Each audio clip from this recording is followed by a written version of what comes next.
Nahmaduhu nusalli ala rasulihil kareem amma ba'd. We are doing Suratul Yusuf, ayah number 1 to 13. We'll finish juz number 12, inshallah.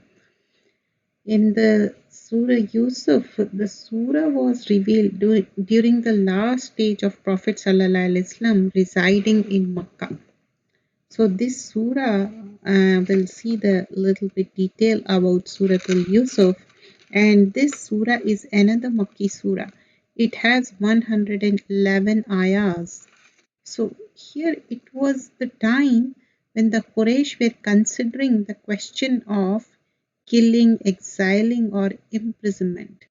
The Jewish instigated the unbelievers to test the Prophet ﷺ by asking him, why did the Israelites go to Egypt? The history of Israelites was not known to Arabs, and Prophet ﷺ had no means of knowing their tradition.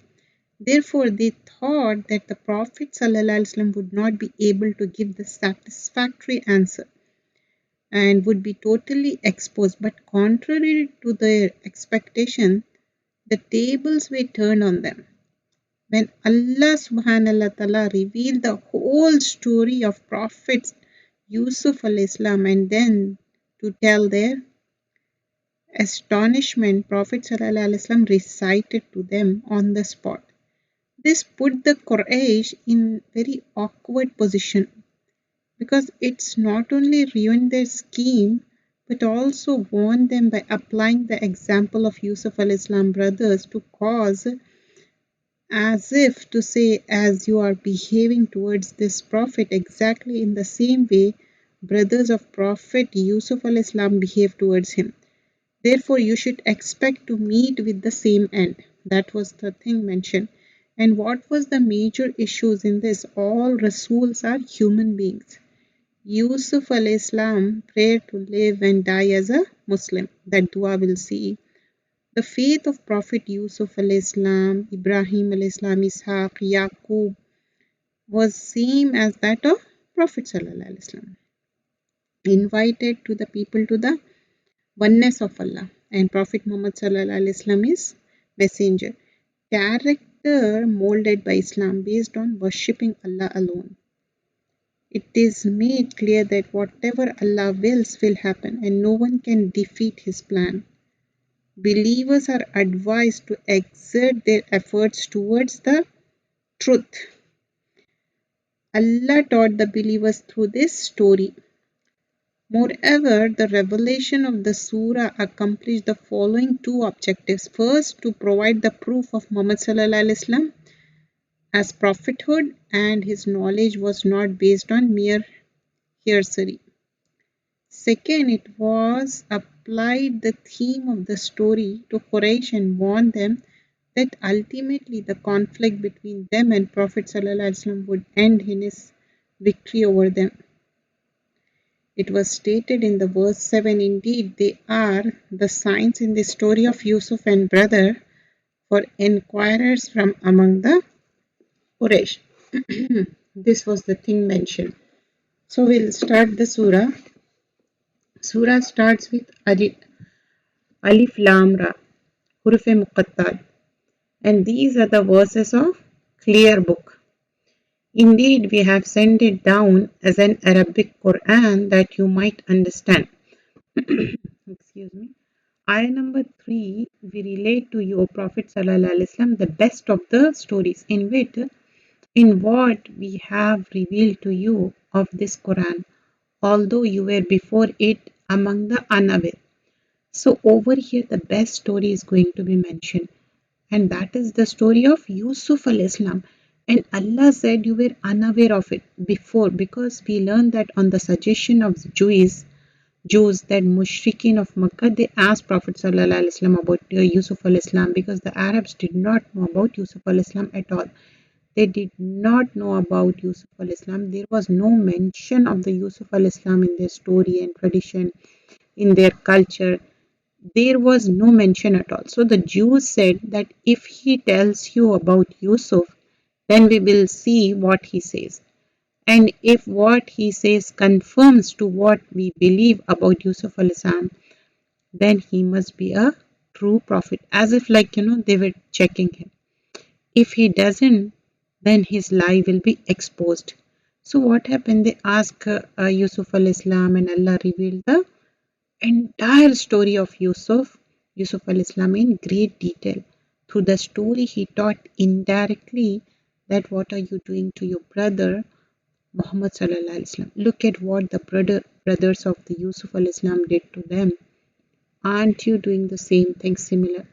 So Yusuf al-Islam's brother were jealous of him. This is why they hurt him. They harmed him. They tried to harm him.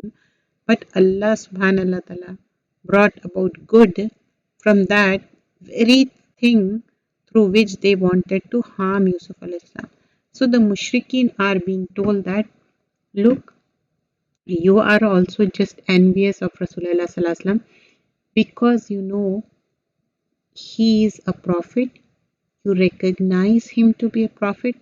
What are you going to do? Are you going to harm him? Well, if you do, you cannot harm Allah's plan, just as brother of Yusuf al-Islam. They couldn't ultimately destroy him, isn't it? Why? Because Allah protected him. So what is the story of Yusuf al-Islam? Like, every step how Allah protected him. Ayah number 4 is Qala Yusufu li abihi ya abati. Of the stories mentioned when Yusuf al-Islam said to his brother, O my father, indeed I have seen in a dream 11 stars and the moon. I saw them prostrating to me. So he saw a particular dream and he was mentioning to his dad. So he said, Oh my son, do not relate your vision. So he's advising to whom? To his son, like, do not relate your vision, your dream to your brothers, or they will contrive against your plan. Indeed, Shaitan to a man is a manifest enemy. He's saying, your brother, they have problem with you, and it's clear. So you don't need to tell them about this dream. Just keep it a secret. Otherwise, they will become more envious. And Shaitan is our enemy anyway. We don't want Shaitan to take the advantage of this. And thus will your Lord choose you and teach you in the interpretation of narratives, and complete his favor upon you and upon the family of Yaqub al-Islam. And he completed it upon you fathers before, means Ibrahim al-Islam, Ishaq al-Islam. Indeed, your Lord is knowing and wise. So the story of Yusuf al-Islam begins with a dream. The fact is that dreams, they have truth to them. All dreams are not false. They are meaningful. Some dreams are meaningful. From the Sunnah, we learn that there are three kinds of dream. One type of dream is that which is hadith nafs, meaning whatever was going on about in our day, in your life, you dream about that when you sleep. And these kinds of dream they're pretty obvious. Secondly, there's another type of dream which is from shaitan, which is like a kind of disturbing, frightening, nightmare, sexually disturbing. This is what is from shaitan, because shaitan does not even leave a person when he is sleeping. This is how much he hates us, and he frightens us. He bothers us even when we sleep. Thirdly, there is another dream which is true, which is ru'ya salih, a good dream which is meaningful. And remember that a meaningful dream, a believer can have it, a Muslim can have it, and also a non-Muslim can have it. It's a true dream.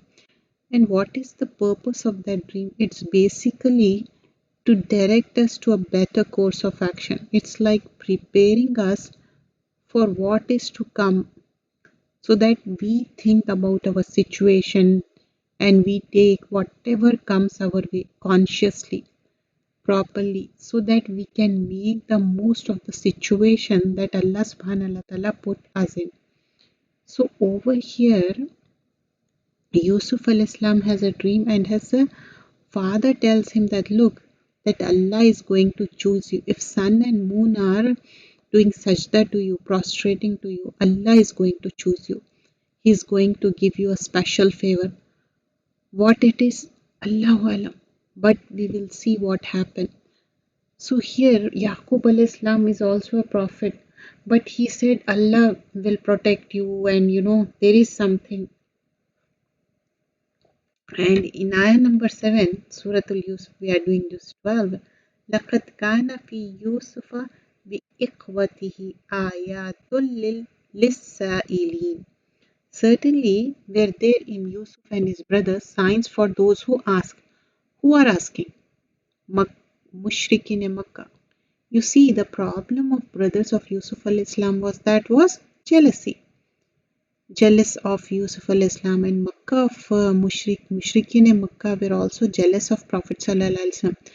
The Yahud, Jews were also jealous. What was the jealousy of Yahud? How could the Arab be a prophet? What was the jealous of Mushrikeen? How could Muhammad sallallahu alaihi wasallam, an orphan, how could he be a prophet? Why not us, especially the leaders amongst them? They were most jealous. So, for example, Abu Jahl, he was known as Abu al-Hakam, the father of judgment, the father of wisdoms, meaning very, very intelligent man he was known as. But what happened? Jealousy make the most intelligent people also do foolish things. So just as Mushrikeen of Makkah in the jealousy, they were being foolish with Prophet Sallallahu Alaihi Wasallam in the way they were opposing him, rejecting him, lying about him, spreading rumors about him. Later on, they battle with him. They try to kill him, and instead they ruin themselves. They destroy themselves. So likewise, the brothers of Yusuf, what did they do? Is qala, when they said La Yusufu wa akhuhu ahabbu ila abina minna. Yusuf and his brothers are more beloved to our father than we, while we are clan. Indeed, our father is in clear error. Ayah number 9, they said, kill Yusuf or throw him out to another land. The face of your father will then be only for you, and you will be after a righteous people. So when what are they discussing over here, the brothers of Yusuf al-Islam, that they are going to kill him, or they may throw him away somehow to get rid of Yusuf. Why? Because our father loves him too much. What is this? What is it? It's a pure jealousy. But we see what is interesting here is that they say, let's get rid of him. After that, we will become righteous. Because after all, they were children of prophet. And they know the difference between right and wrong. They know what they were going to do is completely wrong. So they said, we will repent afterwards. Now, these were the children of Prophet of Allah. They were the descendants of Ibrahim al-Islam. What do we see? None is safe from the attack of shaitan, even the children of prophets. Therefore, we need to always seek Allah's protection from our enemy shaitan. It doesn't matter whether we are doing any kind of good deed with lot of efforts, and it can be studying Quran, it can be like memorization, or it can be any volunteer work. But what you have to do, first is billah, seek refuge with Allah, because no one is safe from the attack of shaitan. Then another thing we see that is that they say we will get rid of him, we will become righteous afterwards. Now, a person should not commit a sin with the intention to repent. So, person like committing a sin in first place, it should not do that, because what if he is not able to repent? Maybe if he die, what if, like for example, saying that okay, I will miss my prayer today. I'll make sure that I'll perform all my prayers tomorrow. No way. Don't ever deliberately sin, because what if tomorrow never comes? What if we die? What if we die before that in a state while we are doing disobedience to Allah subhanahu wa ta'ala? If we do even repent afterwards, what does a guarantee that it will be accepted, that your repentance, because deliberately you are sinning, deliberately you are leaving the prayer, or deliberately you are doing this. فَيَغْفِرُ لِمَنْ يَشَاءُ. He forgives him, he wills. And it's not up to us that if we submit an application of repentance, it will definitely accept it. It is up to Allah. It can be accepted or it can be rejected. So let's get out of our mind that's okay if we do something wrong and making habitually it's like kind of mistake every time. No, it's not so. We see over here that this entire discussion, what is the main reason behind that? It's jealousy. They were jealous of him. This is blood relationship. Yusuf is related to them through blood. He is their brother, but there is no mercy here. And on the other hand, look at the love of self. Why don't we have much importance? How come our father doesn't give importance? We are Osba. We are a group. We are 12 strong men. How come he doesn't like us? How come he doesn't give us so much importance? Now, if you think about it, what was the fault of Yusuf al-Islam? Why were they so angry with him that they wanted to kill him? What was his fault? Yes, of course, he was loved by his father. Now, why was he loved by his father? Obviously, for some good akhlaq, good manners, good behavior that he must have shown to the father, because of which father loved him. And also remember that love is something that we don't have control over always. You know, the Prophet ﷺ said about Khadija radiallahu anha that قَدْ رُزِقْتُ حُبَّهَا. I was provided with her love. You can't take this love out of my heart. I was provided with that love. Allah gave me that risk of love, and also she loved him, right? This was risk. Now many times it happened that we become jealous of others. Why? Because they are being given more importance by someone. They are more close to someone what we want to be close to. This is challenging what? The division of risk that Allah has decreed. So we see that jealousy is something that make a person foolish, that make a person selfish, and make a person question Allah's wisdom, his decision. And that is why Prophet ﷺ said two things will never be gathered in the heart of a servant. What are those? Iman and hasad. Iman, faith, and jealousy. They can never be in the one place. What does it mean? That if jealousy takes over, then Iman is in danger. It is in danger. When Iman will be strong, then what will happen? Jealousy will go away. It will be reduced. It will become weak. And hasad, remember, it is a disease of the heart.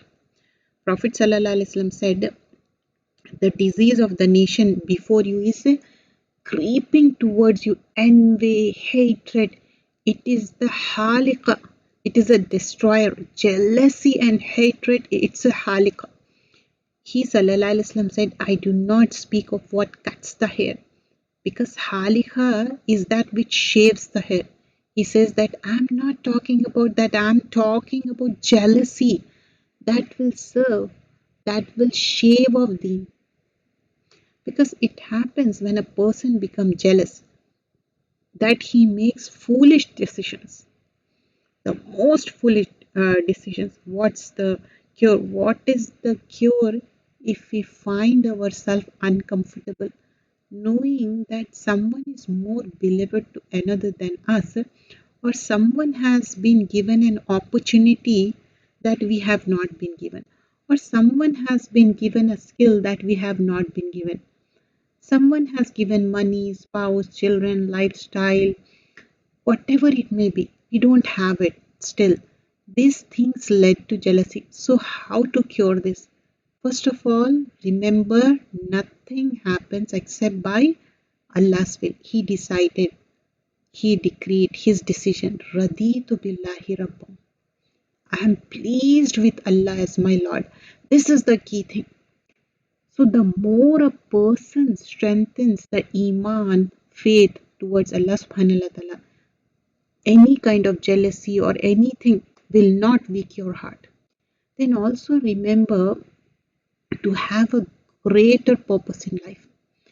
Our goal in this life is not to be just friends with particular individual or to just have money or have these worldly things.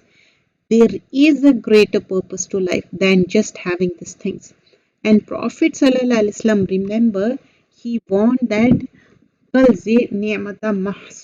every person who has been given a blessing is envied. Every person who has given the nema is, envied. He is envied. So, first of all, let's not flaunt our blessing so that others become jealous. All right. Let's not give others an opportunity to feel jealous. Secondly, what this teach us is that whenever someone is granted a blessing, then he will face jealousy. Of course, he will face jealousy from others like Yusuf al-Islam. Allah gave him good akhlaq, good manners. Allah chose him for specific cause and he faced the jealousy of those who were so close to him.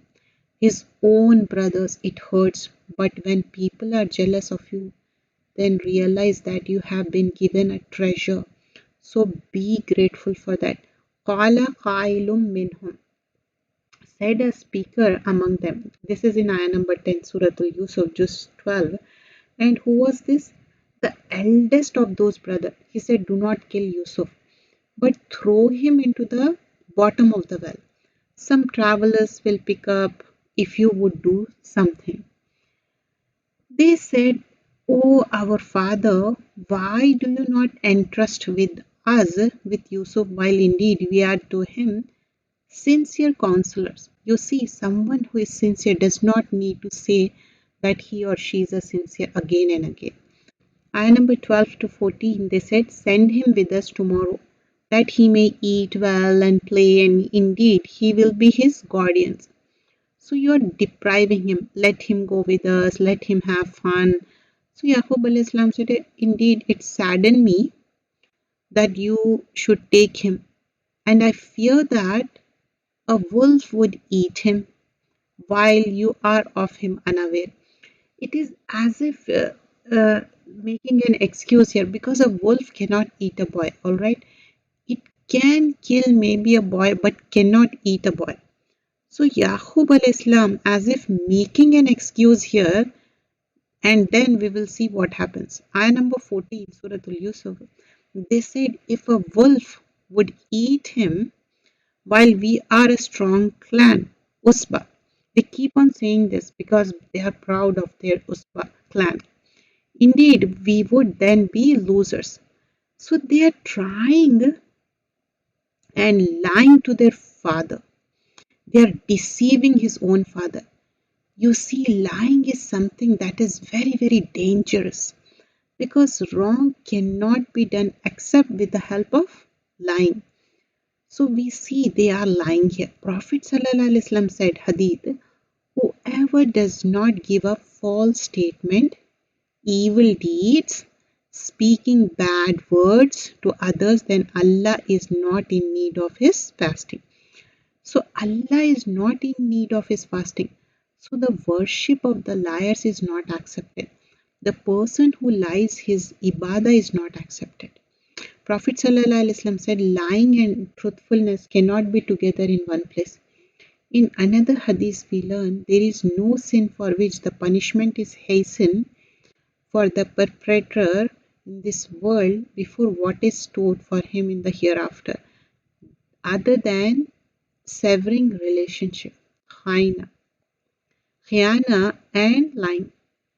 So lying is something that brings punishment in this life also. So when they took him out, meaning they finally like forced their father to let him come. So Yusuf al-Islam go with him. Ayah number 15, Surah Yusuf. So when they took him out and agreed to put him into the bottom of the well, but we inspired to him, you will surely inform them someday about this affair of theirs while they do not perceive your identity.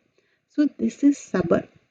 Allah subhanallah ta'ala inspired to Yusuf al-Islam that what was your brothers have done is wrong. They are guilty, but Allah won't deprive you. Like Allah won't make you suffer. In the suffering also, there will be a growth. Have you ever checked ourselves? When suffering is there, we really grow. One has to check. And this is something that we need to remember, that if we have become the target of somebody else harm, somebody else enmity, jealousy, and we suffer because of that, remember through that suffering, Allah will bring khair. So Prophet Sallallahu Alaihi Wasallam was evicted from Makkah. He had to go to Medina to save his life. What happened in the Medina? What happened? He became a leader, right? The people gathered under him. Islam, prospered. So that is the thing. And then they came to their father at night, weeping.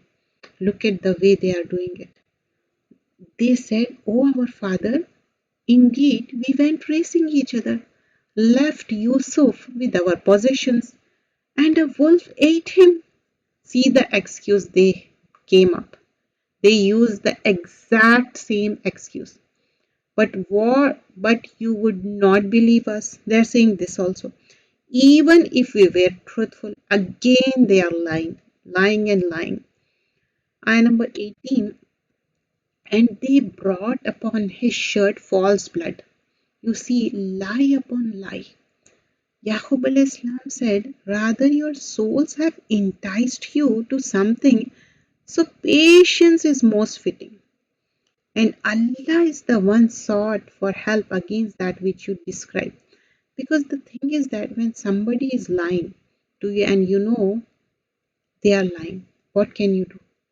When someone is cheating you and you know they are cheating, what can you do? You can't do anything. So you overlook that, right? You ask Allah's help. Because if you know for sure somebody is doing it deliberately. So he said, وَإِذَا اسْتَعَانَ وَإِذَا اسْتَعَانَتَ فَاسْتَعِنْ بِاللَّهِ. When you seek help, it's from Aun, seek help of Allah. And Allah will expose the truth. So Allah will expose the reality. It's just a matter of time, as we see over here. فَصَبْرٌ جَمِيلٌ. He said that. I will observe beautiful patience. Wallahu musta'anu ala ma tasifun. Notice he doesn't say, I know you are lying. He doesn't confront them. He just deal with them on their apparent. Whatever they said, he said it's okay, but he is not confronting. So here, till here, it was Surah Al-Yusuf, ayah number 19. And from ayah number 19 to 52, inshallah, we'll continue in the next. Jazakallah khairan kaseera.